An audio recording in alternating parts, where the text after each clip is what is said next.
The 6 remaining MAFS couples packed their bags and headed for the Homestays last night. Now, trip to Melbourne sounds lovely, doesn't it? But one bride, it just wasn't so lucky. Okay, here we are. Great. Tim's home. It's not quite what I expected. There's not much space. You can't really swing a cat. Yeah, I had to take the doors off here. Or swing a poodle in there.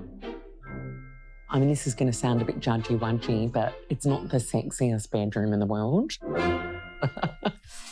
Oh, mate. It's the black sheets for me. Lucinda he's got joins the us printer in the now from lounge, though. Aries in Lebanon, Victoria. Lucinda, good morning.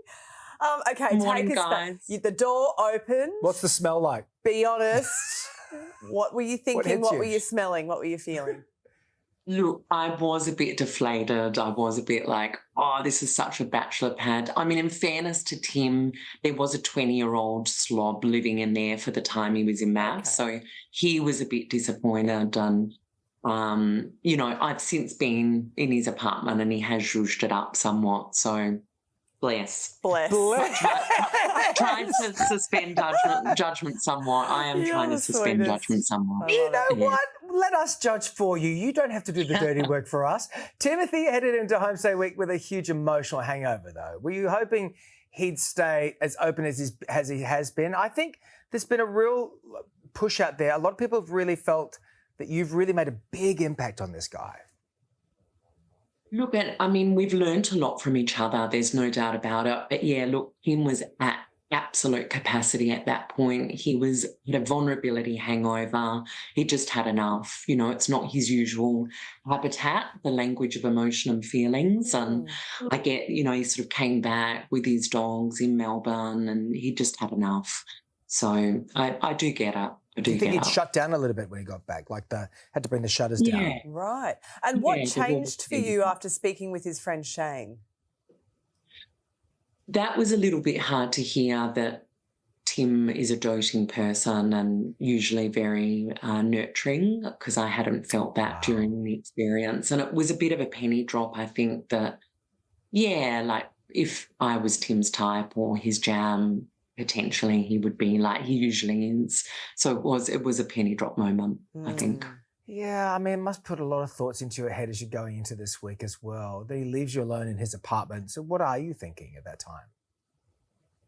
Well, I was a little bit cross about being stood up that night on the Saturday night. But again, in fairness to Tim, he just had enough. He just needed space, a break.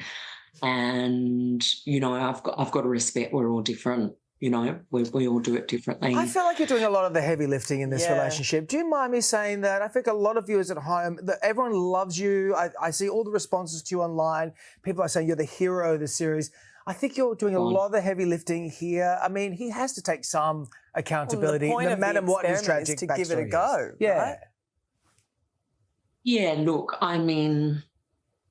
Yeah, look, Tim had been grieving from his dad and there was a lot of layers for him. But, yeah, look, there's different stages and places in our life. Like, I'm really sleeves rolled up, ready to have a relationship.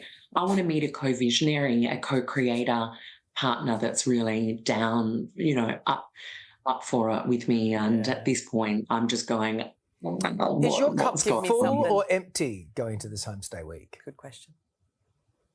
I think I was a bit deflated. It was starting to empty a bit on the Melbourne homestay. It was for a myriad of reasons.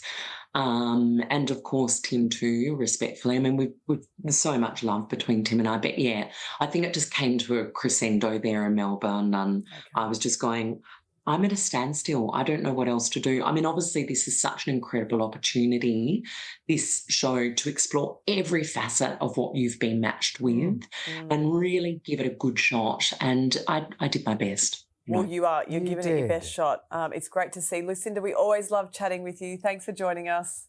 We are. Thanks, David. You guys are gorgeous. Unfolds on Homestay Week as it continues on Married at First Sight tonight at 7:30, only on 9 and 9 now. All right, so... Hey there, Today fans. Sarah and What's my name again? Oh my goodness, Carl. Hey, thanks for watching our YouTube channel, though. Subscribe now for more news, special reports, and amazing Aussie stories. And Carl misbehaving, Whoa, of course. that never happens. Always happens. What's she talking about? Always happens.